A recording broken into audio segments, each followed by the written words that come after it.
我攻略反派男配10年，他终于变成了一个好人，而我功成身退，在他面前自杀，刀尖插入心脏。我抬手抚摸反派那张好看的脸，近乎机械的念台词，忘了我姜慈，以后会有别人爱你。而姜慈双眸赤红，颤抖着抱住我，徒劳的用手去捂我的伤口。你不能死，我一个人活不下去，求你。后来我拿着任务成功的高额奖金回了现实世界，本以为从此高枕无忧，走上人生巅峰，谁料3年后系统抽风，我又被传送回了书里。因为失去我，所以最终还是成了黑化了的反派，唇角噙着一抹笑，慢条斯理为我戴上了锁链。亲爱的，我们终于又见面了，这一次就算是做鬼我也陪着你。我快要死了，自己拿刀捅的自己。10年前，我带着系统穿越到这本各种狗血元素大乱炖的网文里，任务是感化带有反派属性的男配姜慈，我成了姜慈名义上的哥哥。姜慈小时候，我容忍他的残忍、偏执、狭隘，耐心教导他不能胡乱用手术刀解剖可怜的小动物。姜慈长大以后，我容忍他莫名其妙对我生出的占有欲，容忍他趁我睡着时偷亲我的脸，容忍他以为我听不见，在我耳边轻轻说：“哥哥，你嘴唇真的好软。”甚至容忍他后来得寸进尺想睡我。而现在10年过去了，原书里恶毒阴险的反派姜慈，在我的引导下，长成了阳光开朗的三好青年。除了他竟然对他的养兄我有某种难以描述的非分之想外，姜慈非常正常，没有任何问题，更没有任何反社会的倾向。系统终于通知我，任务成功，我可以脱离书中世界了，房子、车子、票子，还有我终于可以摆脱系统的束缚，获得梦寐以求的自由。我来了。由于活人要脱离书中世界，只能以死亡的方式。系统出于人道主义，关怀地问我想怎么死，我几乎没有任何犹豫，反手就抄刀子捅了自己。剧痛涌向四肢百骸，我静静闭眼，等着回到现实世界。身后却突然传来一声熟悉的呼喊：“哥哥！”姜慈黑发凌乱，衣衫不整，豁然推开房门，刀尖此时已经插进心脏，血一下连着一下，滴滴答答砸到地板上。我满眼眩晕，昏沉回头，看见姜慈跌跌撞撞地朝我走过来，在离我尚有一步远的时候，他竟连站立的力气也没有了，徒劳地跪到了我面前，满眼的难以置信。你怎么了？他愈发慌乱，惶急地在自己怀里摸索着什么。我愣了1秒，随即反应过来，他在找手机想联系120，但这不是病急乱投医吗？姜慈父亲这些年来一直对身边的人严密控制，但凡跨进姜家住宅的人，哪怕只是园丁师傅，身上也不被允许携带任何电子设备。姜慈连声线都在颤抖，私人医生呢？我去！他起身就想走，却被我一把抓住了衣角。我发声已经有些艰难，于是只能用力摇了摇头，没用了，不必白费力气。还有，不要在这种任务完成的关键时刻阻拦我回家啊！让哥哥安静的死一死好吗？但姜慈的回答显然是不好，他甚至还哭了。是我做错了什么吗？为什么要这样对我？他艰难的开口，声音很微弱，像是怕惊动了什么。哥哥，为什么连你也要离开我？平素那么耀眼的姜慈，现在看起来竟然有点可怜，像暴风雨里被雨淋湿、无家可归的流浪小狗。我伸出手，很想像在他还小的时候一样摸摸他的头，但那只染血的手才刚刚颤颤巍巍地抬起来一点点，还没落到姜慈头顶上。系统尖锐的提示音骤然在我脑中响起：警告警告！明知道姜慈对你有那种想法了，宿主你还对他那么温柔做什么？这不是让他更忘不了你了吗？你狠心绝情一点啊！支棱起来啊，宿主，别让他对你还留有念想。我咬着牙在脑子里回他，还要怎么狠心啊？他从小没人疼没人爱，亲妈死得早，亲爹是个变态，很小的时候连家里的仆人都能随便欺负他，好不容易遇上了我，虽然只是个迫于系统任务非自愿来攻略他的苦逼任务者，但好歹也算是这10年里为数不多给过他温暖的人，是他唯一亲近信任的哥哥。现在就连我也在他面前手拿尖刀捅自己了，连我也要抛弃他了，这特么还不够狠？狗听了狗都哭了。我终究还是于心不忍，于是在姜慈小心翼翼地抬起双手，颤抖着捂上我心口的时候，我自他长大以来头一回主动抱住了他。好啦，别哭了，我声音哑得连自己都害怕，把姜慈抱在怀里，还腾出一只手去轻轻摸了摸他的脸。是我自己活不下去了，跟你没有关系，你别怪自己。想了想又补上一句，也别怪其他人。小慈，我缓声道，你忘了我吧，以后不要再想我了，还会有别的人爱你的，你也还会爱上别人，到时候2个5讲4美好青年，认认真真谈一场符合社会主义核心价值观、弘扬主旋律的积极向上的正常恋爱，那是多光明的走向啊！比他罔顾伦理纲常爱上他哥哥强多了，也算是没有枉费我这10年跟在他身边，一直提心吊胆，生怕他长歪了的一片苦心。我怀着这样的美好期望，欣慰地闭上了眼。回到现实世界以后，我拿到任务奖励，狠狠过上了曾经求而不得的生活。高额奖金，税后1辆科尼赛克，配专职司机5套豪宅，全款无贷。就这个580平江景大平层爽，而且还不用再被姜慈那个多少沾点变态的亲生父亲一天24小时不间断的监视，简直连空气里都弥漫着自由的气息。虽然我还是半夜总在梦里见到姜慈，他手上沾着从我身上伤口里流出来的血，一滴泪还挂在睫毛上，满目痛色，又似是有些失神地望着我。为什么要这样？哥哥就这么讨厌我吗？我在梦里慌了神，着急忙慌地想开口解释，说我没有讨厌他，还没来得及发出任何声音，眼前的人却忽然消失了。一片黑暗里，有人伸手从身后用力把我箍进了怀里。我仓皇间带着些许茫然地回过头，看见了穿着一身黑衣的姜慈，他气质冷肃，用力地抬手按住我，整个人沉闷又破人，目光冰冷的陌生，和我印象里那个总是笑得温柔和煦的小可怜姜慈，除了五官长得一模一样以外，已经完全像是2个人。他怎么变成这样了？我用力从姜慈怀里挣脱了一只手，下意识地想伸出去轻轻碰一碰他的脸，可这个动作落进姜慈眼里，却不知道令他联想到了什么，竟然骤然间刺痛了他。姜慈突然笑起来，怪异地扯着唇角，一把掰过了我的下巴。哥哥，他略低下头，凑近了我，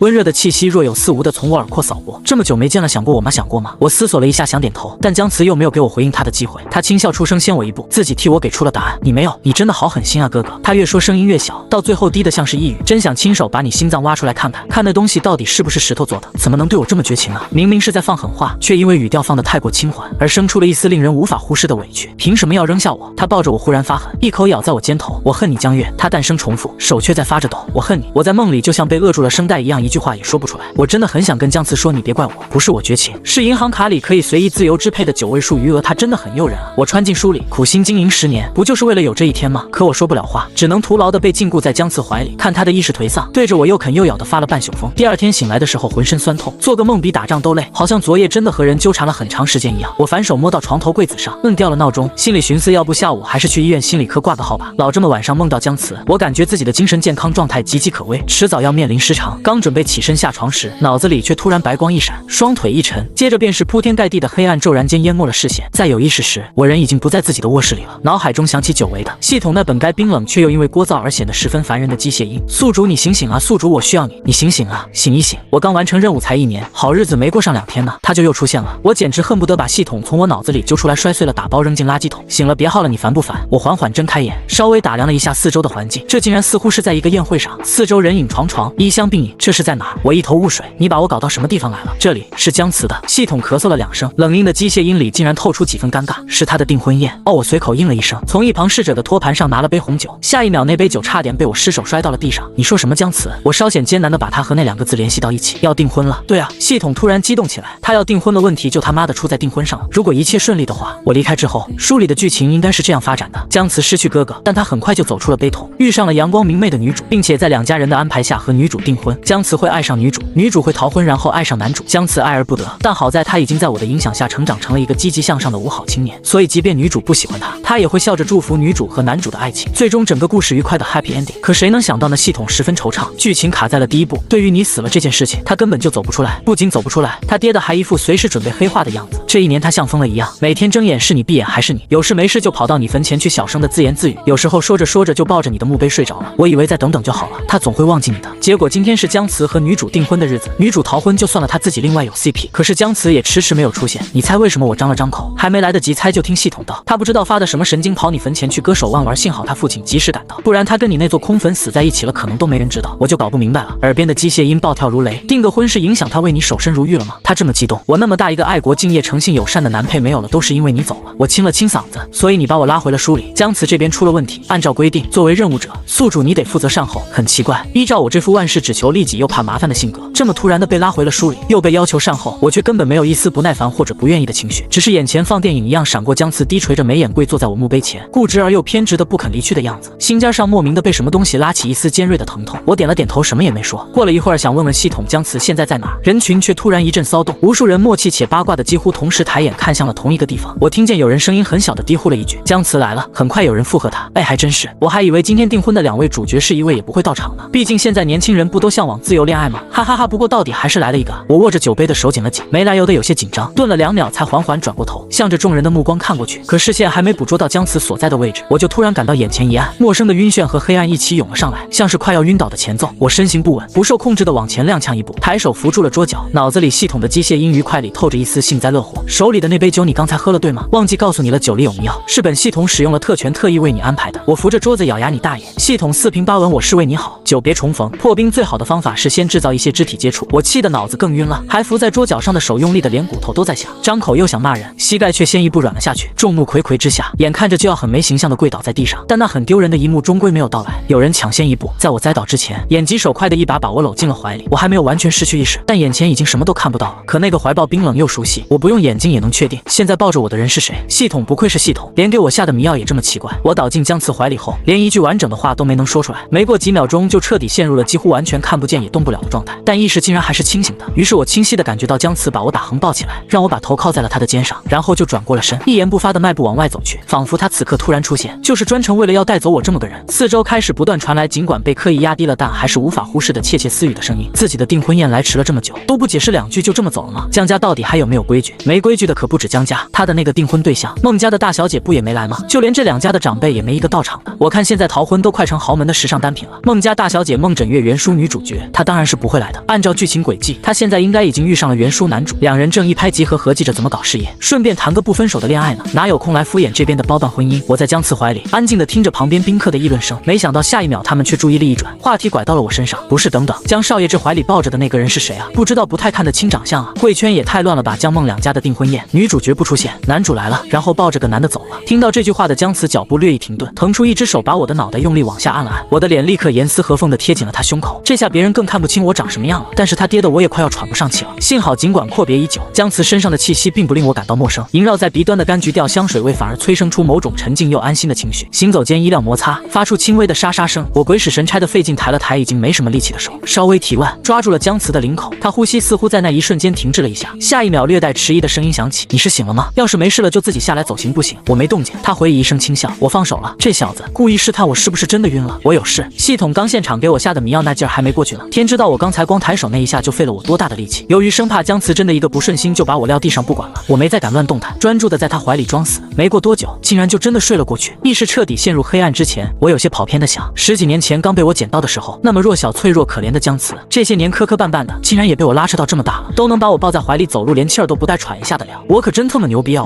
我本名叫江阴，打小就是个孤儿，我没有来处，没被爱过，也不会爱人。长大以后，我就把人民币视作我的此生挚爱。于是后来为了钱，我绑定了现在这个神神叨叨的系统。接下他给的感化反派任务，进入了姜慈所在的世界。穿进书里以后，为了避免我和书里的更多人物产生牵扯和联系，系统给我安排的仍然是一个孤儿的身份，连名字也没改，还是叫江阴。第一次见到姜慈那天，天空灰蒙蒙的，在下小雨，花草倾斜，路面也被浸湿。一辆跟低调毫不沾边的黑色布加迪碾碎了水面倒影，停在了离我不远的地方。接着后座车门被人打开，一个什么东西被人从车里扔了出来。我又偷偷走近了些，才看清那根本不是什么东西，是一个人，一个瘦弱的小男孩。被人从车里扔出来以后，就可怜兮兮的蜷缩在地上，把自己团成很小的一团，雨水淅淅沥沥，很快把他全身都打湿了。系统在这时叮了一声，在我脑子里补充人物介绍，那小孩就是反派，他小时候，你的任务对象姜慈。他话音刚落，布加迪的车门第二次被人打开，一个穿着很考究的男人从车上下来，几步走到姜慈跟前，抬脚就照着他心口的位置一脚踹了过去。姜慈下意识地抬起手臂挡了一下，我似乎都能听到一声沉闷的骨头断裂声。姜慈那张刚刚在泥地里摔得脏兮兮的小脸瞬间变得煞白，而男人只是冷笑了一声，缓缓在姜慈面前蹲下，然后单手掰过了他的下巴。你这张脸长得实在太像你的母亲了，真是令人见之生厌啊！滚得越远越好，听到了吗？永远不要再出现在我面前，不要再让我见到你，否则……漫天雨幕里，年轻的男人笑得甚至有些瘆人。否则，我也不知道自己能对你做出些什么事情。放完狠话，他收回手，转身便上了车，一把甩上了车门。黑色布加迪踏过满地积水，扬长而去。系统又叮了一声，他就是姜思远，远安集团总裁，姜慈的生父。作为本书反派黑化的主要原因之一，他的亲爹姜思远喜怒无常，精神失常，发火从来不需要理由。姜慈小时候被他囚禁、虐待、打骂、羞辱，那都是家常便饭了。宿主，你以后遇到他也小心点，就算任务失败，也比丢了小命强啊！的确狠心，这么冷的天，姜慈身上就只穿了件单衣，浑身是伤，孤零零的被人扔在了路边。如此冷漠的上位折死一个孩子，于姜府而言，和死了一只蝼蚁不会有什么区别。哪怕那渺小可怜的蝼蚁其实是他的骨血。我看着姜慈，好像看到了很多年前那个孤立无援的站在福利院门口，被迫一次次地听拒绝领养的回复的自己。于是我走过去，半蹲下身，小心翼翼地把他搂进了怀里。那具小小的身躯在我的臂弯里颤抖。我摸了摸他的头发，放轻了声音，跟他说：“我是哥哥，你跟哥哥走好不好？以后不会再有人欺负你了。”姜慈抬起眼睛，像刚出生不久的小猫一样抬手在空中乱抓了几下，最后攥住了我的衣领，仰头看向我。他眸光混乱，意识也不似很清醒。可过了很久之后，还是声音很小的叫了我一声哥哥。我把姜慈带回了家。出于完成任务的现实需要，我对他好的简直不是亲爹胜似亲爹。对待他时的絮叨程度，偶尔连我自己都觉得牙酸。别总站在门外吹风会头疼。下雨了晚上不要自己回家，等着我来接你。不许没大没小的，没人的时候也得叫哥。把牛奶喝了再睡不着就叫我给你唱歌。我都没想到我对人还能有这么温柔的一面，连系统偶尔冒出来都要称赞我一句尽职尽责。而姜慈也的确是个很乖巧的小孩，他面对我时一向既听话又顺从，完全看不出一点以后会长成反派的苗头。攻略任务比我想象中要顺利得多，日子一天天平稳划过，一直到姜慈18岁那年，姜父人到中年，突然开始思念起自己早亡的妻子，他近乎疯狂，替身找了一箩筐。可是人死了就是死了，别人再像他也都不是他，人总是失去了才知道珍惜。兜兜转转绕了好大一个圈子，他想起自己还有一个被自己扔掉了好多年的儿子，那是他唯一的血脉。他于是把姜慈接回了姜家，由于姜慈的坚持，还把我一起烧上了。姜父常年居于高位，疑心重，又热衷于施压于人。从住进姜家别墅的那一刻起，我和姜慈就一直生活在姜父无孔不入的严密监视之下，出入都有限制，去向要提前告知。回到别墅以后，除去必要的工作和学习，不允许使用任何电子产品。我和系统偶尔凑一块闲聊，还担心过好不容易给养好了的姜慈会不会被他亲爹给闹出什么心理问题，但好在是没有，他只是比以前更黏我了而已。要不是还得出门上学，这人恨不得一天24小时都跟我待在一起。他甚至还要求晚上要和我一起睡觉。当然，姜慈第一次半夜跑到我房间提出这个想法的时候，我十分果断，想都没想就拒绝了。不行。为什么不行？房间里只留了一盏床头灯，光线很暗。姜慈半蹲在我床边，眼神充满希冀，而从我的角度看过去，很容易就能注意到他利落的下颌线条和凸起的喉结。不合适了。我抱着枕枕头往后退了退，不太自在的移开目光。过了好一会儿，色厉内荏的反问他：“你都多大人了，还要跟我睡在一起？赶紧回去！”可姜慈不仅没有回去，反而凑得更近了一些。他抓过我的手，毛茸茸的脑袋在我的手心里缓缓地蹭了蹭。以前我们不是一直睡一起的吗？为什么现在就不行？以前是以前，那是你还小。再说那会儿家里地方也不大，你给我回去！姜慈动作愈发过界，甚至有那么一秒，他触感温润的嘴唇轻轻擦过了我的指尖。明明只是极其微小的动作，我却骤然间感受到了头皮发麻的感觉，于是连嗓门都瞬间大了点，丝毫没留情面的赶他走。姜慈愣了一秒，慢慢退开了对不起，但他还是没有转身出门。可是我怕黑，窗外应景的划过一道闪电，随即惊雷炸响，要下雨了。我清了清嗓子，莫名其妙的问了他一句：“现在晚上还会睡不着吗？”“会。”“那你跟我一起。”我停顿了一下，就能睡得着了。姜慈点了点头，好吧。我叹了声气，最终妥协，你上来，安静点睡觉，不许动手动脚。然后姜慈就很高兴的爬上床，轻轻的躺到了我旁边。一夜风平浪静，天亮以后，我和他默契的谁也没有提为什么第二天清晨我醒来的时候会发现自己正躺在他的怀里。数不清第几次，我嘴里念着小慈2个字，猛地从梦里惊醒过来，伸手一摸，旁边还是冰冷的被褥，没有人，没有姜慈。缓了一会儿，我抬手按亮了床头灯，记忆很迟钝的进入了脑海，任务出了问题，我被系统从现实世界第2次拉回了书里，然后刚来就让他给下了药，最后是姜慈把我给抱走了。那他人呢？这里又是哪儿？我掀开被子，正准备下床，房间门在这时被人拉开，更多明亮的光线跑了进来。姜慈站在门口，手里端了杯水，视线相对，两边沉默，谁也没有先开口说话，气氛一时之间有些凝固了。我忽然想起，因为这是我第2次穿进书里，之前的那具身体已经被烧得只剩灰放进墓里了，所以系统这回给我另外捏造了个身份，某英年早逝暴发户的独子。这次虽然还是个孤儿，但是好歹有钱了，同时长相也有了很大变化。为了省时省力，系统直接让我保持了我在现实世界里的样子。虽然不知道姜慈为什么会出现在宴会上带走我，但他应该不会那么快就把我和他那个早死的哥对上号吧。反正暂时也没想好该怎么面对姜慈，不如索性先装不熟。思及此，紧张感到还暂时消失了一些。我抬起头，目光堪称坦荡地看向姜慈，他也没在门口杵太久，走到我旁边，把那杯水放到了床头柜上，同时偏头问了我一句废话：“你醒了？”我微笑点头。他把刚下的杯子又递到我跟前，那先喝杯水吧。我接过水杯，又对他笑了一下，算是道谢。脑子里疯狂思考了一会儿，第一句话应该和他说些什么。你是谁？我是不是在宴会上晕倒了？谢谢你刚才帮我。好刻意啊，挑来挑去没有哪一句话适合用来开口，空气一下子更安静了。反倒是姜慈率先开口，打破了沉默。屋里没有椅子，他顿了顿，抬手给我掖了下被角，坐到了我身边，声音和缓：“我刚才回了宴会上，去送走那些宾客。订婚宴上2方人都没来，我只出现了一下就走了，总得给客人一个解释。”我点点头，把疑惑顺嘴就说了出来。订婚宴为什么除了宾客没人来？姜孟2家的商业联姻，我和他都不愿意，所以商量好了，订婚当天由一个人出面当众宣布订婚取消的消息，先斩后奏，长辈那边也不好再出尔反尔。这样啊，我又点了一下头，打算继续把我刚刚敲定的暂时先装不熟方针贯彻落实到位。于是语气客气又疏离的笑道：“我还以为你和孟小姐是两情相悦呢，看来是我误会了。对了，刚才谢谢你帮我现在感觉好多了。”就先初春多雷雨天，窗外忽有一声惊雷炸响，我还没出口的话，猝不及防的把一道雷声给吓了回去。然而前面的话已经有不知道哪句触怒了姜慈，一切都发生在一瞬间，他唇边最后一丝笑意也消失殆尽，眸色阴沉的一如外面的天气，单手抬起攥住了我的手腕，我下意识的往后退了退，好悬没把手里那杯水洒了一床。等终于回过神的时候，姜慈的呼吸已经近在咫尺，手腕被他抓紧了按在床上，一阵生疼，我气息不稳。你干什么？姜慈缓缓低眸，离我更近了一些，忽而嗤笑了一声：“还演什么呢，哥哥？”我心头一颤，瞬间泄了力道，他认出我了，这根本就不科学。我2次身穿，第2次是用自己原本的相貌，但第1次的样子是系统生成的，虽然外形上仍然不可避免有些相似，但也仅仅只是相似而已，离一模一样还得差了有10万8千里。他到底是怎么认出我的？我这头还在疑惑，姜慈已经用另一只尚有空当的手一把掰过了我的下巴。哥哥，你以为换了副皮囊我就不认识你了吗？我那么爱你啊！那个字头一回如此直白且毫不避讳的从他嘴里说出来，他分明双眸已微微有些泛红，目光死死的盯着我，状若癫狂。可我竟从那眼神里读到了一丝隐痛。我们一起生活了10年，整整10年，你皱一下眉头，我都能立刻知道你是不高兴还是哪里难受。现在你回来了，好端端的就站在那里，从我走进宴会厅那一刻起，你就在看我。你觉得我看不到，我注意不到你，你凭什么觉得我会认不出来你是谁啊？一句接连一句，听起来像是在诘问，可他的声音却越来越弱了，到后来甚至都有些发颤。刚才在我面前还能维持住温和理智的那个姜慈已经消失得干干净净。我每天都在想你，你凭什么觉得我再见到你会不认识？你知道我等了你有多久吗？别说你是换了副样子。他抬起眼睛，眼眶里盈满水光，在黑夜里像有光点在其间闪烁，但终究还是没有掉下泪来。你就是化成了灰，我也能认得出你。我还以为我只能在梦里见到你了。哥哥，我有些怔然地看着姜慈，系统真是一句假话也没有。我不在的这1年，他过得很不好，不管因为什么，当初是我先离开，是我离他而去，是我不对小慈。我叹了叹气，揉下声音有心安抚，于是试探着把头放到他脑袋上轻轻揉了一把。我现在不是回来了吗？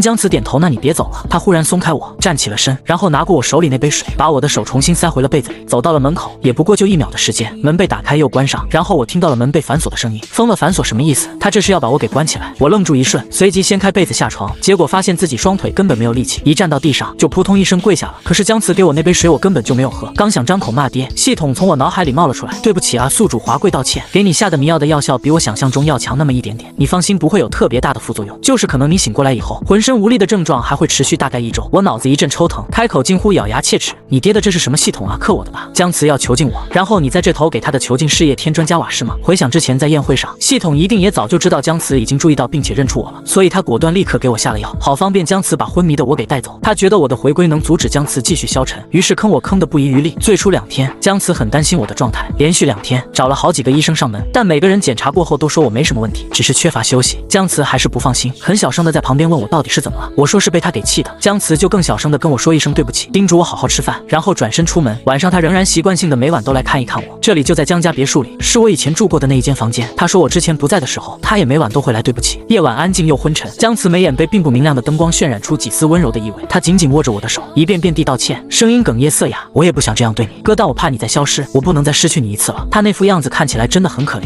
我最初还好声好气安慰他2下，说我既然回来了就不会再走了，但他显然不信，抓着我的那只手总还是很用力。我在药效影响下有些嗜睡，很快意识就不太清楚了，半睡半醒间努力挣扎着，反手紧紧握了一下他的手心。姜慈受宠若惊般的动作一致，我感觉到有什么冰凉又柔软的东西很轻的在我唇边碰了碰，飞速靠近又撤离，那是一个吻。到第3天我就比之前有精神多了。白天姜慈不在的时候，系统冒出来给我转述姜慈现在正在干什么，打击违法犯罪。他的声音平稳平铺直述，姜思远作为一个万恶的特权阶级，这些年来干的破事儿一堆，罄竹难书，还有好几回都闹出了人命。不过你离开的这3年，姜慈很快就脱离了姜思远的掌控。正好姜思远这2年也越来越疯，每天不是怀恋亡妻就是寻找替身，根本无心事业。让姜慈进入公司的时候，他也没想到吧？不过才这些日子，他在远安集团的权力就已经几乎被姜慈联合几位高层一起架空了。这几天应该是到了最后清算的时候了。就凭姜思远做的那些事情，不死也是个无期。这段剧情倒是和原书里面大差不差，除了他因为想着你，所以原本单恋女主的那条感情线消失了。晚上姜慈照例到我的房间来看我，大概生意场上往来运作也不容易，免不了有些应酬，不得不喝点酒。他来的时候身上有些轻微的酒气，眸光也不甚清明，在离我还有好几步远的时候就站定了，踌躇着没有再靠近。我今天已经能稍微走动几步，站起身想去给他倒杯水过来，没想到刚走出去没2步，就被他一把拽住了胳膊。姜慈本来自己也站不太稳，这下还用力拽了我一下，2个人都没反应过来，最后一起摔到了地上，脑袋撞到地板那一秒，姜慈下意识把手放到我脑后挡了挡，咚的一声闷响，听着我都觉得疼。我赶紧撑着地坐起来，抓着他的手问他疼不疼。姜慈看着我，轻轻摇了摇头。我后知后觉的打算生气，没事乱拽我干什么？结果一想到2个成年人连站都站不稳，加起来都一把年纪了，还能抱着摔成一团，就不小心的笑出了声。姜慈大概不能理解我在笑什么，但他还是配合的跟着也笑了一下。然后他忽然拉过我的手，垂眸认真看了看，突兀的感慨了一句：“你手腕好漂亮，就是太空了。”他语气似有点苦恼，应该带点什么东西。带什么？我顺着问完一句，马上联想到他现在把我关在这里，于是脸色立刻沉了下来，但语气和情绪都前所未有的平静。你大爷的姜慈！我看着他再次笑出了声，但这回是冷笑，把我锁起来了还不够，你是不是还要再给我上副手铐啊？要是正常状态下的姜慈，这会儿肯定已经慌着道歉了，别的先不说，态度要有，可他现在偏偏不太清醒，所以他不仅没说对不起，反而还微微颔首，幅度很轻的笑了笑。好啊，如果这样你就能不走的话，哥哥，那你愿意被铐起来永远待在我身边吗？你觉得我愿意吗？我气不打一处来，抬手使劲捏他的脸。你上辈子要挥刀自尽的时候，是我在一边给你磨好的刀是吧？你这辈子这么恨我啊，养了这么多年，现在竟敢给我上手铐了。他没再开口说话，任由我用力捏着颊边的软肉，白皙的脸上都泛起了红，好半晌才低声道：“我不恨你。”他又握住我的手腕，使了些力道，迫我放开他的脸。最后他把脑袋埋到了我肩上，声音闷在衣料间，微微有些发颤：“我爱你。”闷在房间里的第6天，迷药终于彻底失效了，我重新获得了自己身体的掌控权，能够行动自如。系统在我脑子里叽叽喳喳的再三跟我保证，以后再也不给我乱下药了。我走到门边，开始思考该怎么出去。老被这么锁在这里也不是个事儿，我和姜慈之间需要一个更正常的相处方式。想起姜慈，我叹了声气，没抱什么希望的尝试着按下了门把手，结果门竟然就这么打开了。出了门，整栋别墅里一应陈设还和我离开之前一模一样，就是以前的管家佣人全都被遣散了，看不见一个人影。不，还有一个人影。姜慈站在走廊尽头，手里拿着什么东西，看见我之后愣了愣，随即一笑，缓步朝我走过来。你果然一好点了就想走，当场被抓包。我感到略有些心虚，慌乱的我不用解释，他走到了我跟前站定，脸上笑意不减，神情愈发柔和起来。你恢复好了，想走的话就走吧，那个房间只有第1天是被反锁起来的。我本来真的想过要买手铐或者铁链。他顿了顿，可是我舍不得，那样你会不高兴的。我爱你爱到恨不得拿一根铁链把你捆起来，让你永远留在我身边，最好一辈子只跟我待在一起，到死也离不开我。但是他声音愈发低了下去，怎么舍得真的那么对你呢？姜慈此时组织的语言未免也太过直白，我一时当真哽住了，一句话也没说出来。他再次停顿了一下，像是给我反应消化的时间，然后垂下眸子，拉过我的手腕，把他手里拿着的东西慢慢带到了我手上。我低下头，看见那是一个镯子，很少有男性戴玉镯吧，但我觉得它很衬你，哥哥戴什么都好看。姜慈抬起头笑了笑，我是喜欢你，但我希望你也喜欢我。你实在不想留那就算了，你好好的就好，之前是我不对。他往后退了一步走吧，并没有什么黑化强制的情节。我最初来到书里的任务就是阻止姜慈这个未来的反派黑化，现在看来我的任务的确值得一举成功，他和黑化哪有半点关系？3年的朝思暮想，好不容易才失而复得，他最后给我戴上的却根本不是手铐，也不是锁链，而是一个玉镯。我还是转身走出了别墅，倒不是因为急于摆脱，只是想先冷静冷静。我并不算迟钝，当然早就知道姜慈对我是什么心思，但以前从来不敢有半分回应，因为不应该、不可以、不合适，因为我知道自己总有一天会离开这里。回应了对他也不公平，可是不敢回应，代表我不喜欢他吗？真的不喜欢。那为什么他偷偷亲我的时候，我从来不会躲开？为什么明明已经察觉了他的心思，却不愿意主动拉开距离？为什么默许？为什么放任？为什么从不阻止他的喜欢？为什么离开这里以后会每夜都梦到他？为什么以为自己被囚禁的时候也没有生气？真的不喜欢吗？我猛地弯下腰，手撑在膝盖上，好像连呼吸都变得困难。喜欢他吗？我分明给不出否定的答案。天色还是阴沉，乌云罩顶，仿佛随时准备下雨。路边绿化带里的花草被风吹得歪歪斜斜。我在原地站了一会儿，没犹豫太久，调转了脚步回头。还冷静什么冷静？有什么可冷静的？我打算现在就回去找姜慈，然后随便他要亲要抱还是要摸。可身后突然有人叫住了我，那声音我太熟悉了，是姜慈的生父姜思远。姜音，是你吧？是他大爷啊！明明相貌都变了，姜慈能认出我就算了，为什么他也认出了我？这本书里是只要有戏份的角色都有光环吗？一个神经病忽然出现，能有什么好事儿？我不情不愿地顿住脚步，但没想要回头，那人就缓步绕到了我前面。果然是你啊！他笑意盈盈，笑得我毛骨悚然。能让他在众目睽睽之下冒着非议也要带走的人，除了你还会有谁？3年不见了，小英，你还是特别好看。也难怪姜父偏头怪异的一笑，才慢吞吞补齐了后半句话。他会喜欢你跟我走一趟吧？喝杯茶怎么样？事实证明，半路遇上姜思远这个神经病，果然没有好事儿。我在醒来的时候，发现自己被人用一根粗糙麻绳捆起来了，四周钢筋水泥遍布，看起来是个废弃工地。系统在我脑子里着急忙慌，宿主你被绑架了。这个属于主线剧情之外的突发状况，按照规定我可以出手帮忙，但是要先跟上级打申请，然后等领导审批。宿主你等我，我马上发申请。我谢谢你啊。照系统之前说的，姜慈等人对姜思远的打击已经到了最后的清算阶段。姜思远这个原书前期的反面角色很快就要倒台了，穷途末路的人什么事情做不出来？等他领导审批通过，我怕连骨灰都不剩了。我目光在附近的地面上搜寻了一圈，想看看能不能够到什么尖锐的东西。脚步声在这时响了起来。我奉劝你老实点，不要打什么别的主意。一把短刀架到了我脖颈下，寒光熠熠，映着天上几朵晨云。玩真的啊！我收回了视线。姜思远笑了一声，盘腿在我面前坐下。能猜到我要做什么吗？小英，猜不到吧？不过知子莫若父。我猜你对小慈来说一定很重要，你都不知道你不在的那3年，他简直就跟疯了一样。那么第二个问题来了，他自顾自地笑了笑，知道你哪里做错了吗？没等我开口，他率先自问自答：你错在不该回来，我爱的人这辈子也找不回来了，凭什么他可以你死就死了，还回来干什么？真的，他低低地笑起来，好不公平啊！不过没关系，我又不是不能让你再死一次。他眼中闪过一丝厉色，骤然发狠，握着刀站起了身。眼看着刀尖离我脖子的距离越来越近，可我偏偏手脚都被捆着，怎么也挣不开。千钧一发一计，有道迅疾的影子冲过来把他扑开，刀刃闪着森森寒光，堪堪避过我的脖子滑了出去，铮的一声落到了地上。姜思远，强弩之末，困兽之斗，本来就只是虚张声势而已。很快有几个保镖模样的人上前来把他架住了。姜慈拍了拍身上的土，站了起来，沉着脸冷声吩咐他们把人移交给警局。然后他走到我面前蹲下，动作很小心的给我解开了绳子，目光里里外外把我打量了个遍，最后才问了一句：没事吧？有哪里受伤吗？对不起。他缓声道：是我疏忽了，没保护好你。我摇了摇头，刚想说没事，视线无意间下意瞥到姜慈的小腿，像被什么锐器割破了，正在不断往外渗血。腿怎么了？姜慈目光这才从我身上短暂移开，低头飞速的扫了一眼，不大在意的样子。没事。怎么没事？我皱眉流血了，去医院。我回头看向那几个保镖离开的方向，让他们送你去，我扶你过去。不要，我不去。姜慈轻轻地拉住了我的袖子，这很像他小时候跟我撒娇的时候会有的动作，挺浅的一道口子。我也没什么事，不想去医院。哥哥，我会害怕。我眉头拧得更紧。那回家好不好？车停在离这里不远的地方，你背我走一段，求你了哥。我从别墅里出来的时候本就已经是傍晚了，折腾了这么一通，现在天也早就黑下来了。从工地到停车的位置上有一段距离，我背着姜慈，尽量让自己步伐平稳一些。姜慈起初很安静，一言不发的乖乖趴在我背上，但后来就像闲不住一样，开始絮絮叨叨的跟我说话。哥，他叫了我一声，手环在我脖子上，不安分的摸了摸我的下巴，被我狠狠拍了一下胳膊，他又把手收了回去。2年前我毕业，刚进公司那会儿，姜思远问我想要什么，我说要以前住过的那栋房子。他说我念旧，学不会朝前看，可我就是想你而已。哥哥，因为我们一起在这里生活了4年，你最后也是在这里走的。我脚步一顿，嗯了一声，又继续往前走。没等走出几步，天色越来越黑了。姜慈从自己身上把手机摸索出来，打开了手机自带的手电筒，路两边的墙上出现我和他的影子。你知道吗？他忽然小声说，这样的画面以前我在梦里也见不到。我还是只轻轻嗯了一下。既然我于他而言如此重要，那我死去的那3年对他来说又该有多么痛苦。我其实不敢深想，这么残忍的离开是我不对。喉间一梗，很想说点什么，又觉得言语太过苍白，说什么都不合适，最后只能又拍了拍他的手臂，说你小心点，别掉下去，腿别碰到了。姜慈说好。安静了一小会儿，又凑上来叫我，哥哥，你记不记得你以前跟我说，人死了以后就会变成天上的星星？我点点头，记得。可是我抬头的时候很少能看到星星，现在城市光污染那么严重，当然看不到啊。我低头往前走，小心翼翼避开了一块凸起的石头，就听姜慈又道，那些星星只是很遥远的天体。他脑袋埋在我颈间，声音越来越模糊，你走了就不会再回来了，你不要我了。你知道这3年我有多想你吗？我有时候甚至都在想，要是哪天你真的回来了，我就把你绑在床上，每天睡你，就算你嗓子喊哑了也不放你下去。不是这画风怎么越来越歪了。刚刚还挺煽情的，我险而又险地又避开2个障碍物，想威胁姜慈。他要是再胡说八道，我现在就先把他给扔下去。结果狠话还没放得出来，我就突然感觉到颈肩一凉，连呼吸都在那一瞬间停滞了。我正